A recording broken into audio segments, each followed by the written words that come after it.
Den 6. juli i fjor satt Daniel Sanchez Estrada seg i bilen sin og kjørte en bunke anarkistisk litteratur fra ett sted i Dallas til et annet. I dag står 38-åringen tiltalt og risikerer 20 år i fengsel for den handlingen. Dette er en federal rettssak i Texas, der sluttprosedyren starter i dag, 12. mars. Ytringsfriheten, The First Amendment til grunnloven, står åpenbart på spill når påtalemakta vil fengsle Estrada for å ha forsøkt å skjule litteratur staten anser og uttrykke anti-government og anti-Trump holdninger. Og forsøket på å kriminalisere det å være i besittelse av feil type politisk litteratur, det ble gjort på grunnlag av en presidentordre fra i fjor høst, Donald Trumps National Security Presidential Memorandum nummer 7. Den definerer organisasjonen ANTIFA som innenlandske terrorister. Det vil si at det som ligner et forsøk på å kvele politisk opposisjon er helt avhengig av en meget ubestemmelig størrelse, nemlig den såkalte organisasjonen ANTIFA. Og derfor har vår USA-korrespondent Vegard Tenhold fått tak i sin gode journalistkollega Mathias, som er aktuell med boka To Catch a Fascist, som handler nettopp om antifascismen i USA. Samtalen diskuterer hva ANTIFA egentlig står for, om kampen mot ICE i Minneapolis kan kalles en folkelig form for ANTIFA, og samtalen kommer inn om rettssaken mot denne Daniel Estrada og en rekke andre tiltalte i Texas. Vi lenker til et par artikler om den rettssaken i episodebeskrivelsen, og intervjuet foregår på engelsk. My name is Mathias, and I'm a journalist who covers the far right. I worked at HuffPost for a long time, but now I freelance for places like The Guardian and MS Now. But mostly I am the author of the new book, To Catch a Fascist, The Fight to Expose the Radical Rights. Yes, there it is. She's pretty. I have it right here.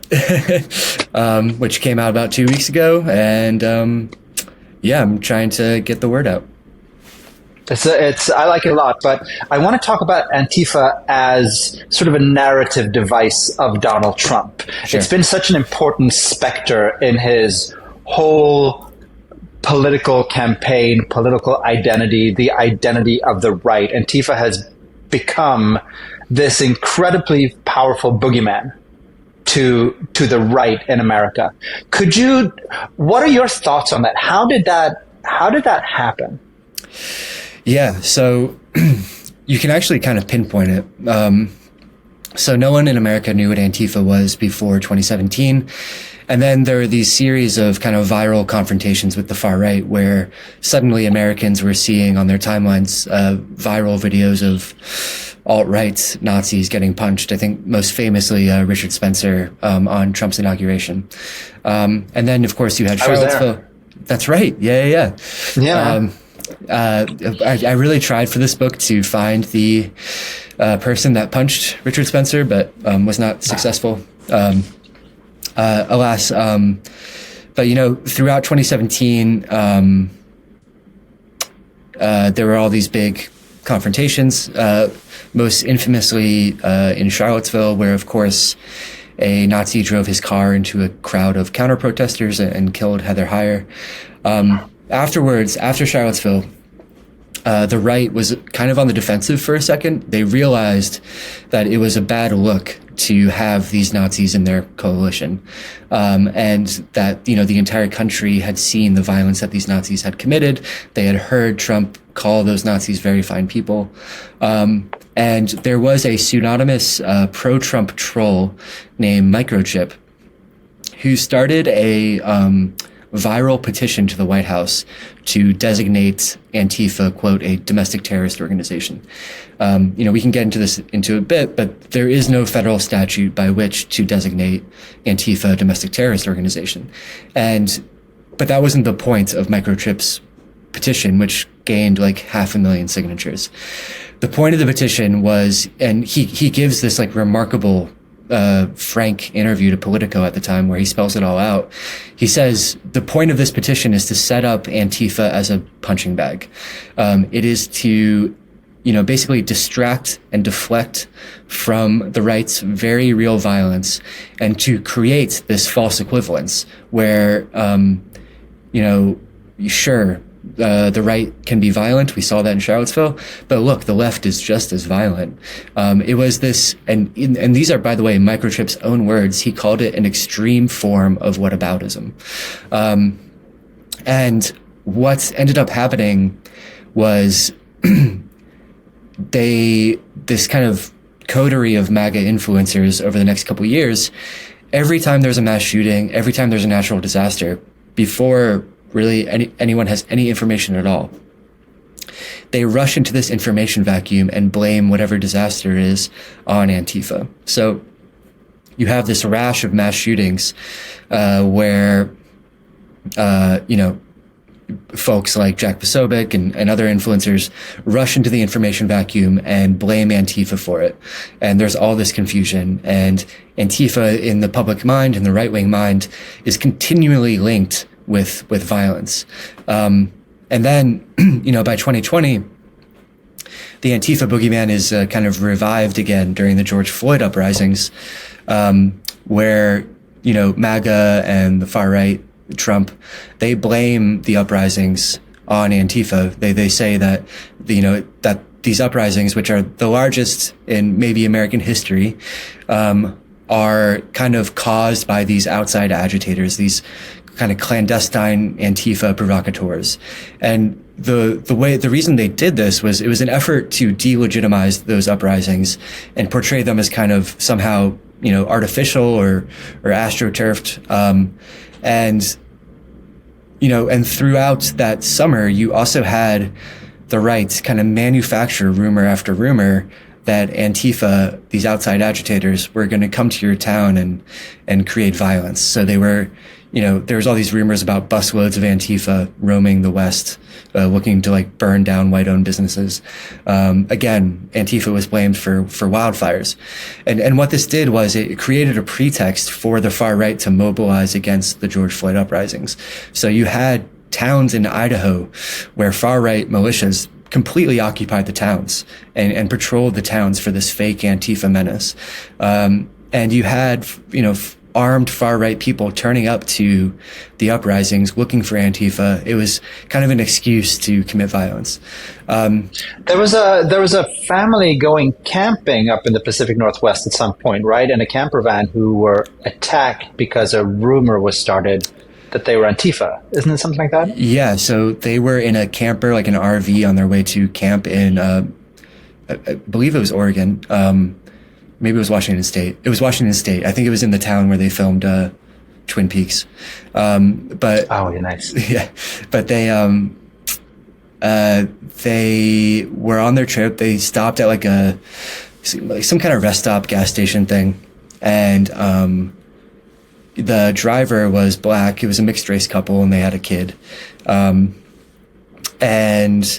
all of a sudden, this dude, the black dude, he comes out of the RV and he's surrounded by these guys who are asking him if he's Antifa. He says no. He explains what they're doing. They're just going on a camping trip. And then when they pull out, they realize that a caravan of cars are following them, and they follow them into the woods, and then start harassing them. They start shooting off guns. They eventually do a roadblock. They cut down trees so that the family can't get out of the woods. And it's this really horrible nightmare that I describe in the book, but kind of evidence of what the Antifa boogeyman was doing at the time.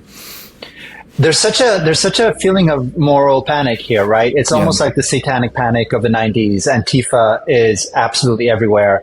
I think you and I have both probably done countless public speaking engagement or just talk to people who aren't extreme far right, who keep asking us the same question, but what about Antifa? Right. Whenever we talk about right-wing violence or right-wing extremism, it's almost inevitable that you get the corresponding, but what about Antifa? So why do you think this myth of a very dangerous left-wing extremist violent group has been allowed to take hold, seemingly not just the far fringes of the right, but really in the mainstream? Yeah. There's an interesting study in the month after Charlottesville. Someone studied the op-ed pages of the 6 largest newspapers in the country. And what they found is that those op-ed pages, after this historic, largest white supremacist gathering in a generation, those op-ed pages devoted as much time to denouncing Nazis as they did to denouncing Antifa. And I think, basically, kind of liberals and centrists and mainstream pundits are so kind of averse to considering the fact that it might be okay to punch a Nazi that they kind of insist on this false equivalency that the left can be just as extreme as the right. And, of course, the evidence doesn't bear this out. Militancy by Antifa, yes, they will confront, they will sabotage the far right, they will occasionally punch a Nazi, and there are some more, high profile extreme incidents we can talk about as well. But, they don't really have a body count. In 2020, Antifa, kind of a self-identified Antifa, did shoot and kill someone in Portland, where I am, actually not too far from here. And he would argue that it was in self-defense. Then, of course, he goes on the run, and Trump sends some goons after him who arguably extrajudicially execute him. But when you go back over the previous decades, you can tie the far right to hundreds and hundreds of murders. There really is no equivalency. And I think, it's partially the reason this idea, I think, has persisted, is partially the fault of kind of mainstream pundits and media, but also because the right has worked overtime to create this boogeyman in the head of Americans. Let's talk about government response then to Antifa. There was recently, before Christmas, there was the National Security Presidential Memorandum 7, right, which attempted at least to designate Antifa as a terrorist organization. And this is something that Trump and his supporters have talked about for a long time. What did that memorandum do? And I think there was an executive order that came out just ahead of it. What did those things do, and what did they say? Yeah, so the executive order came out, I think, in September. And again, it claims to designate Antifa a domestic terrorist organization, even though there is no statute by which to do that. And then the national security policy. What do you mean by that?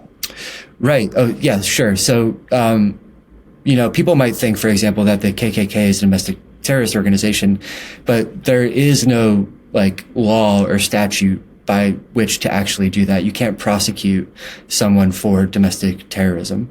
There are no domestic terrorist groups. And I think there's a good argument for that, which is that, if you start designating certain groups domestic terrorists, then whoever comes into office can basically target their political opponents and call them domestic terrorists.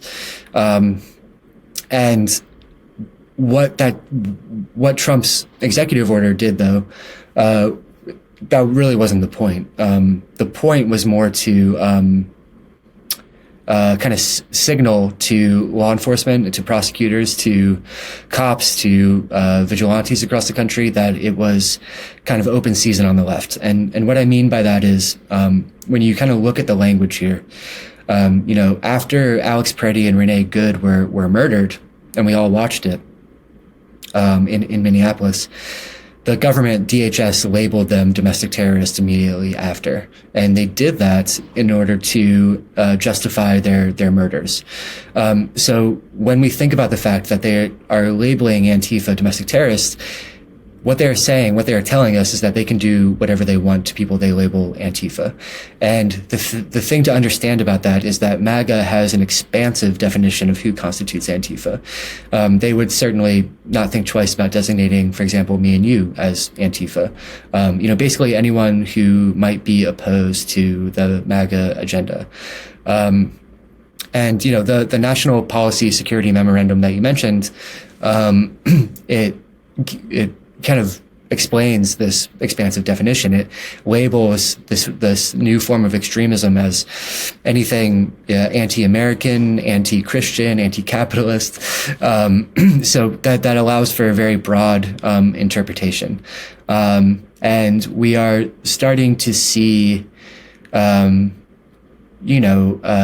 the DHS and the Trump administration is very eager to start doing these kind of prosecutions.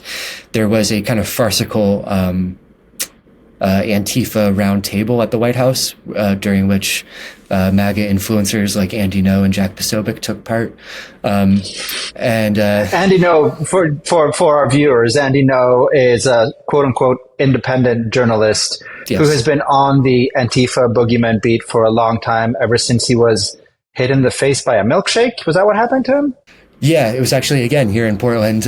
He had been doing a lot of stuff to create the Antifa boogeyman, spreading a lot of conspiracy theories and lies, and kind of trying to unmask leftist activists and targeting them for harassment.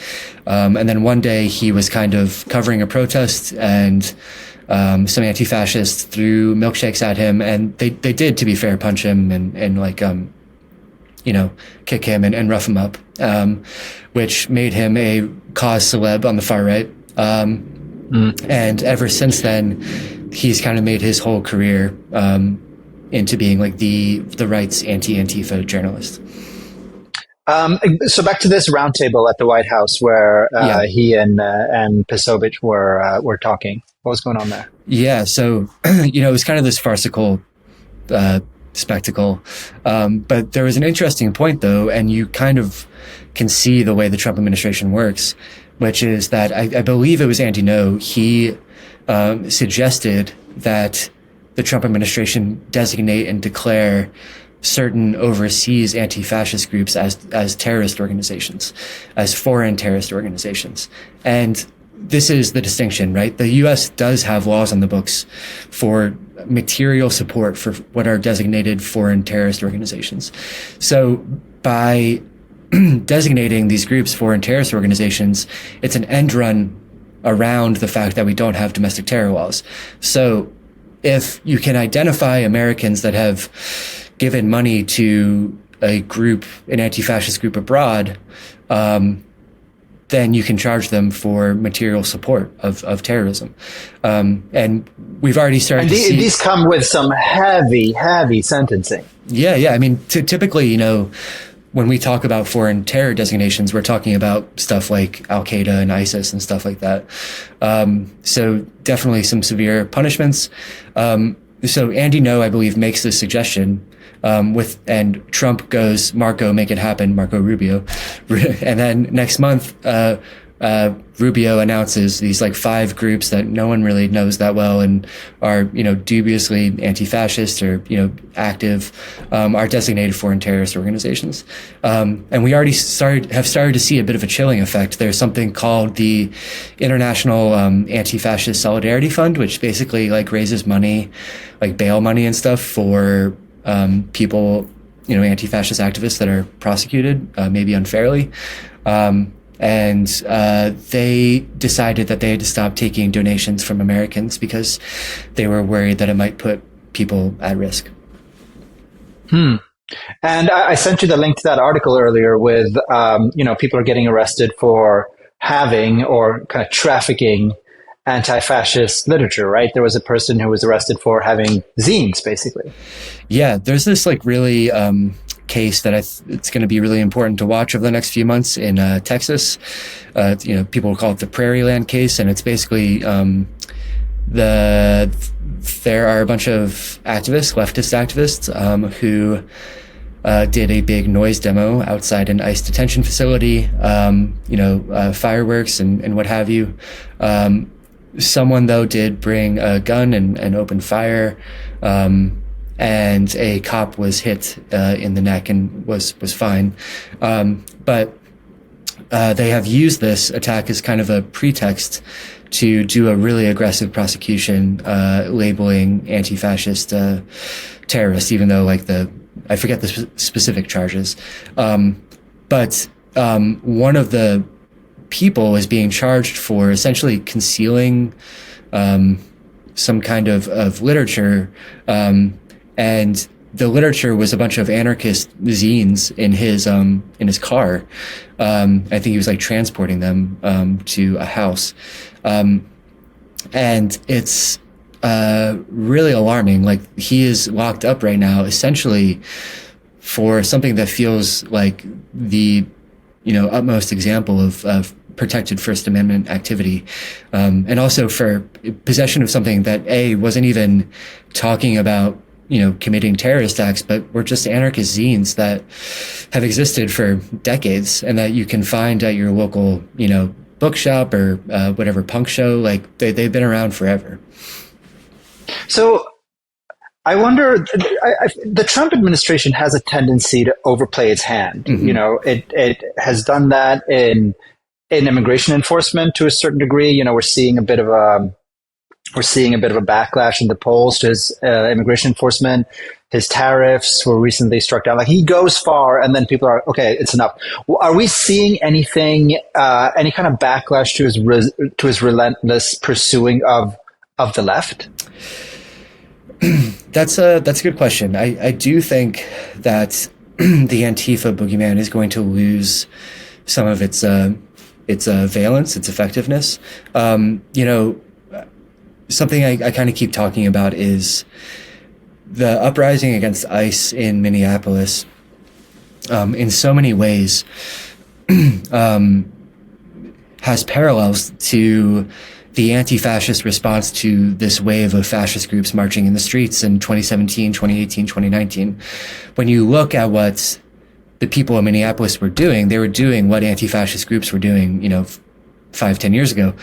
They are following, monitoring, surveying, unmasking the people in ICE. They are, they're practicing this idea of we go where they go, like we can't let you have the streets. They're confronting ICE. And they are pressuring, hotels and businesses not to do business with ICE. They're essentially creating a social cost for being in ICE and for being part of this, essentially ethnic cleansing project that's sending children to concentration camps. And when you have everyday people adopting, kind of this very direct, bold, arguably militant, confrontational style of politics, the Antifa boogeyman's going to lose its valence. And I think everyone saw the murders of Alex Preddy and Renee Good and saw how ridiculous it was for them to claim that, for example, Renee Good was trying to hit the guy with her car, or that Alex Preddy actually posed a threat when he didn't even have his gun on him. That they had taken his gun away by the time they shot him. So I'd like to think that they, will see the fact that, the wider American public sees the fact that the Trump administration can't really be trusted in identifying or labeling people as domestic terrorists. It's interesting. This, if I may sort of take on the centrist argument that you often hear around Antifa, which is like, well, violence has never de-radicalized anyone. We need to fight these people in the marketplace of ideas. We need to have open dialogue and all those kind of things. What would you say to that? Yeah, sure. So I think if the marketplace of ideas was fair and if it elevated the ideas that are right and kind of based in truth and evidence, then a lot of what's happening right now wouldn't be happening. The marketplace is maybe not fair, like capitalism itself. But I think the main point that anti-fascists would make is, and the kind of analogy I make in the book, is that they are inherently a violent threat, and that violence against them is kind of a counter violence. The analogy I draw in the book is if you're in a bar and a dude with a swastika tattoo walks in, throws up a Sikh Heil, starts tossing around racial slurs, the people in that bar are going to ask that guy to leave because they understand that he is an inherent threat, that he is liable to hurt someone. And then if he refuses to leave, they're going to force him to leave. And I think, physically. And I think from the anti-fascist perspective, that dynamic doesn't change just because you get to a permit to hold a rally in a park. By the time you allow people like this to kind of organize openly, you are, violence is all but kind of assured. So I think that is, kind of the anti-fascist approach to that. And as for our relationship to violence never de-radicalizing someone, I don't know. I mean, I think I kind of have a new perspective on violence. I think the kind of level of state violence that we accept in our everyday lives that isn't really called violence is really interesting. Like mass incarceration is a form of violence. The fact that people can't afford healthcare, while the rich people can, I would argue, is like a form of violence. One of the histories I try to talk about in my book is, anti-racist action, skinheads against racial prejudice, kind of these punk anti-racist groups in the 80s and 90s, did develop this confrontational style that involved punching Nazis and confronting them in the streets, and was actually very successful in pushing Nazis off the streets and destroying those groups.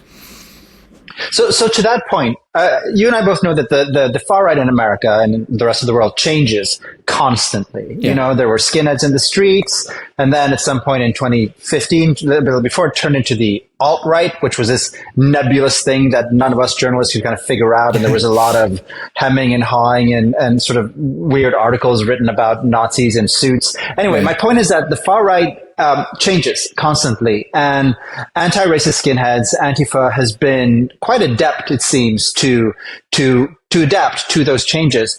But now we're in this whole new situation where the far right has been adopted into the system in a whole new way. You might argue, trying to remain neutral here, you might argue that fascism has made its way into the White House, correct? So how does Antifa face this new reality of fascism in America, of right-wing extremism in America?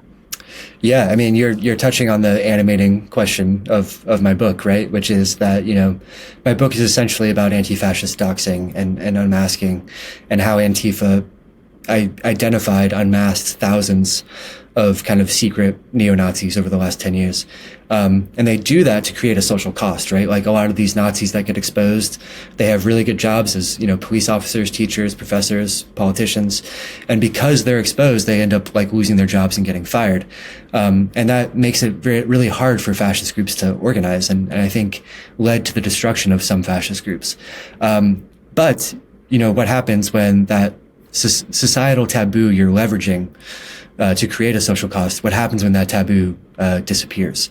And that is kind of the moment we're living in now, where, fascism has kind of gone mask off and is in power. We are seeing the social media accounts of DHS and the Labor Department basically, mimicking like fucking 4chan. And it has gone, very mainstream. That said, I wrote a piece for The Guardian recently. Like a lot of anti-fascist research right now is directed at ICE, is at unmasking ICE. So that's one thing Antifa is doing. The other thing is like they are still working to identify and expose and gather intelligence about the most extreme of the extreme. There are still, as much as so many of the groups that we reported on 10 years ago in Charlottesville and afterwards have kind of fallen by the wayside, there are still groups organizing. Patriot Front is one, but the other thing I would bring up is like Active Club, like the kind of Nazi subculture in MMA gyms, is something to keep an eye on, and something they're doing a lot of good work around. And then, of course, you have like Nick Fuentes's America First Groyper movement, which is essentially the Republican Party now. And I think every congressional office probably has a Groyper working for them.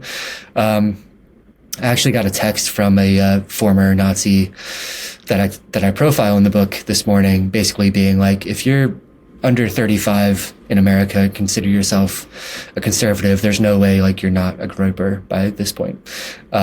Jesus so, Christ. but like, you know, I still think as much as it's gone mainstream, like the research into the ideology of these people and the stuff they believe in is still vital, and it's still going to be important for creating that social cost and maintaining that social cost and preserving it as best we can. The ICE thing is, I'm trying to work out how I feel about this, because obviously the work of ICE is disgusting and abhorrent and horrifying and every other superlative, any other adjective you can come up with. But ICE's recruiting also seems to me such a product of late stage capitalism, in the sense that it is almost preying on, workers. It is offering them huge sign-up bonuses. It is offering, student debt forgiveness and all that stuff. So I feel like it's sweeping up a lot of, lower income people that are, I guess my point is, I don't know if I buy this narrative that every single person who works for ICE is a absolute piece of shit and needs to have their lives ended, metaphorically speaking. But this could be me being a 45-year-old white man in my centrism as well. So tell me where I'm wrong there. Yeah, I mean, I think you're touching on something really interesting, is that that people have this incentive to join ICE.